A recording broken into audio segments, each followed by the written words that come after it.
तुलसी महिमा।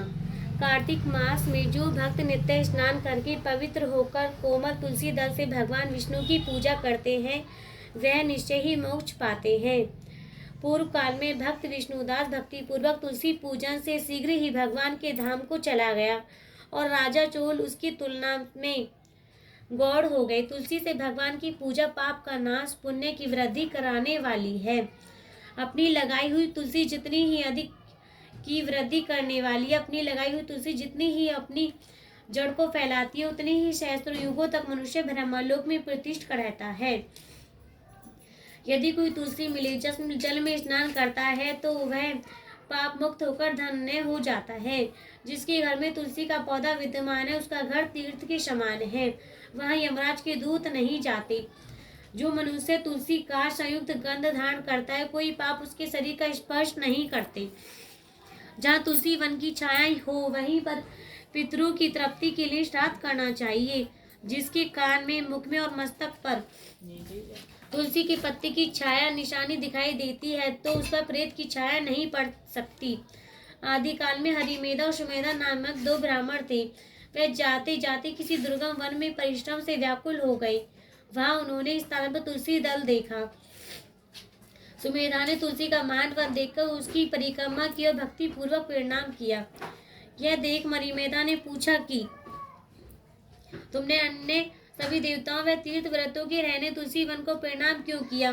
तो समेधा ने बताया कि प्राचीन काल में जब दुर्वासा के साप से इंद्र का ऐश्वर्य छीन गया तब देवताओं ने और असुरों ने मिलकर समुद्र मंथन किया तो धन्वंतरी रूप भगवान श्री हरि और दिव्य औषधियां प्रकट हुई। उन दिव्य औषधियों में मंडलाकार तुलसी उत्पन्न हुई जिसे ब्रह्मा आदि देवताओं ने श्री हरि को समर्पित किया और भगवान ने उसे ग्रहण कर लिया। भगवान नारायण संसार की रक्षा और तुलसी उनकी प्रेता में, इसलिए मैंने उन्हें प्रणाम किया। समेधो इस प्रकार कह ही रहे थे कि सूर्य के समान अत्यंत तेजस्वी विशाल विमान उनके निकट उतरा। उन दोनों की समक्ष वहां एक पर्वत का वृक्ष गिरा, उसमें से दो दिव्य पुरुष प्रकट हुए। उन दोनों ने हरिमेधा और सुमेधा को प्रणाम किया। तब दोनों ब्राह्मण ने उनसे पूछा कि आप कौन है? तब उनमें से जो बड़ा वह था वह बोला, मेरा नाम अस्तित्व है। एक दिन मैं नंदन वन में क्रीड़ा करने गया था तो देवताओं ने मेरे साथ इच्छा अनुसार विहार किया। उस समय उन युवतियों की हार की मूर्ति टूटकर तपस्या करते हुए लोमस ऋषि पर गिर पड़े। यह देखकर मुनि को क्रोध आया और उन्होंने सोचा कि स्त्रियां तो परतंत्र होती हैं, अतः ये उनका अपराध नहीं, दुराचारी आस्तिक ही शाप के योग्य है। ऐसा सोचकर उन्होंने मुझे शापित किया। अरे तो ब्रह्मा राक्षस होकर बरगद के पेड़ पर निवास करा। जब मैंने विनती से उन्हें प्रश्न किया तो उन्होंने शाप से मुक्ति की विधि सुनिश्चित कर दी। जब तू किसी ब्राह्मण के मुख से तुलसी दल की महिमा सुनेगा तो तत्काल तुझे उत्तम मोक्ष प्राप्त होगा। इस प्रकार मुक्ति का शाप पाकर मैं चिरकाल से इस वट वृक्ष पर निवास करता था। आज देववश आपके दर्शन से मेरा छुटकारा हुआ है। तपस्या ये दोनों श्रेष्ठ ब्राह्मण परस्पर पुण्य में तुलसी की प्रशंसा करते हुए तीर्थ यात्रा को चल दिए। इसलिए भगवान विष्णु को प्रसन्नता देने वाले कार्तिक मास में तुलसी की पूजा अवश्य करनी चाहिए। तुलसी विवाह का महत्व। द्वापर युग का प्रारंभ कार्तिक शुक्ल नवमी को हुआ था। अतः कार्तिक शुक्ल नवमी को एकादशी तथा मानव विधि विधान से तुलसी विवाह को उत्सव करें तो उसे सर्वश्रेष्ठ दान कन्यादान का फल मिलता है। पूर्व काल में कनक की पुत्री केशौरी ने एकादशी के दिन संध्या के समय तुलसी की वैवाहिक विधि संपन्न की थी। इससे वह वैधव्य दोष से मुक्त हो गई थी। तुलसी वैवाहिक की विधि। अपनी भक्ति व सामर्थ्य अनुसार एक आधा चौथाई या 9 मिश्रित धातुओं से विष्णु व तुलसी की प्रतिमाएं बनवाएं। फिर तुलसी और भगवान विष्णु की प्रतिमा में प्राण प्रतिष्ठा करके स्तुति आदि के द्वारा भगवान को निद्रा से जगावे। फिर पुरुष सूक्त से व षोडोपचार से पूजा करें। पहले देश का स्मरण करके गणेश पूजन करें, फिर पुण्याय वाचन करके वेद मंत्रों का उच्चारण करते हुए शंख व घंटी बजाते भगवान विष्णु की प्रतिमा को तुलसी के निकट लाकर रख दे। प्रतिमा को सुंदर वस्त्रों व अलंकारों से सजाएं रहे। उसी समय भगवान का आह्वान इस मंत्र से करें, अगच्छ भगवत देव आचार्य ध्यामि केशव तंभ्य दास्यामि तुलसी सर्व काम प्रदो भव। अतः भगवान केशव, आइए देव, मैं आपकी पूजा करूंगा, आपकी सेवा में तुलसी को समर्पित करूंगा, आप मेरी सब मनोरथों को पूरा करें। इस प्रकार आह्वान के बाद 3 बार अग्र पाद और भाग और विष्टा का उच्चारण करके उन्हें भी भगवान को समर्पित कर दे। तपजत कांसे के पात्र में दही, घी और मधु, शहद रखकर उसी कांसे के ढक्कन से ढककर भगवान को अर्पण करके इस प्रकार कहे, वासुदेव आपको नमस्कार है, मधु पर ग्रहण कीजिए। तब दोनों को एक दूसरे की समझ रखकर मंगल पाठ करें। इस प्रकार गोधूली बेला में जब भगवान सूर्य कुछ दिखाई दे तब कन्यादान का संकल्प करें और भगवान से प्रार्थना करें। यदि मध्य और अंत से रही त्रिभुवन त्रिपालक परमेश्वर इस तुलसी को विवाह की विधि से ग्रहण करें। यह पार्वती की बीज से प्रकट हुई, वृंदावन की भस्म से स्थित रही है तथा आदि मध्य और अंत में शून्य है। आपको तुलसी अत्यंत प्रिय है, अतः इसे मैं आपकी सेवा में अर्पित करता हूँ। मैंने जल के घड़ों से सींचकर अन्य सभी प्रकार की सेवाएं करके अपनी पुत्री की भांति इसे पाला पोसा है, बढ़ाया है और आपकी तुलसी आपको ही दे रहा हूँ। प्रभु कृपा करके इसे ग्रहण करें। भगवान विष्णु को तुलसी का दान करके फिर तुलसी और विष्णु की पूजा करें। अगले दिन प्रातः काले पुण्य पूजा करें। अग्नि की स्थापना करके उसमें द्वादश मन से खीर, घी, मधु और तिल मिश्रित द्रव्य को 108 आहुति दें। आप चाहें तो आचार्य श्री होम की सेवा से पूजा करवा सकते हैं। तब भगवान से प्रार्थना करें, प्रभु आपकी प्रसन्नता के लिए मैंने यह व्रत किया, इसमें जो कमी रह गई हो या आपकी प्रसाद से पूर्णता को प्राप्त हो जाए। अब आप तुलसी के साथ वैकुंठ धाम में पधारें। आप मेरे द्वारा की गई पूजा से सदा संतुष्ट रहकर मुझे कृतार्थ करें। इस प्रकार व्यक्ति तुलसी विवाह का प्राण करके भोजन करे और भोजन के बाद तुलसी के सफेद गिरी हुई पत्तों को खाकर सब पापों से मुक्त होकर भगवान के धाम को प्राप्त होता है। भोजन में आंवला और बेर का फल खाने से चित्तीय दोष मिट जाता है। तुलसी दल प्राप्ति में अनुपयुक्त समय। तुलसी दल व पत्तियां जब भी तोड़नी हो उसके लिए वैधृति और व्यातिपात इन 2 योगों में मंगल, शुक्र और रवि, इन 3 वारों में द्वादशी, अमावस्या, पूर्णिमा, इन 3 तिथियों में संक्रांति और जन्म तथा मरण छूत में तुलसी तोड़ना मना है। संक्रांति, अमावस्या, द्वादशी रात्रि दोनों संध्याओं में भी तुलसी दल न तोड़ें, किंतु तुलसी के बिना भगवान की पूजा पूर्ण नहीं मानी जाती। अतः निषेध समय में तुलसी वृक्ष से स्वयं गिरी हुई पत्ती से पूजा करें। पहले दिन के पवित्र स्थान पर रखी हुई तुलसी दल से भगवान की पूजा की जा सकती है। शालिग्राम की पूजा के लिए वर्जित तिथियों में तुलसी तोड़ी जा सकती है। बिना स्नान के और जूता पहनकर भी तुलसी न तोड़े। तुलसी दल को तोड़ना। तुलसी का एक एक पत्ता न तोड़कर पत्तियों के साथ अग्रभाग को तोड़ना चाहिए। तुलसी की मंजरी सब फूलों से बढ़कर मानी जाती है। मंजरी तोड़ते समय उसमें पत्तियों का रहना भी आवश्यक माना जाता है। निम्नलिखित मंत्र पढ़कर पूज्य भाव से पौधों को हिलाएं। बिना तुलसी अग्रभाग को तोड़े से पूजा का फल लाख गुना बढ़ जाता है। तुलसी दल तोड़ने का मंत्र।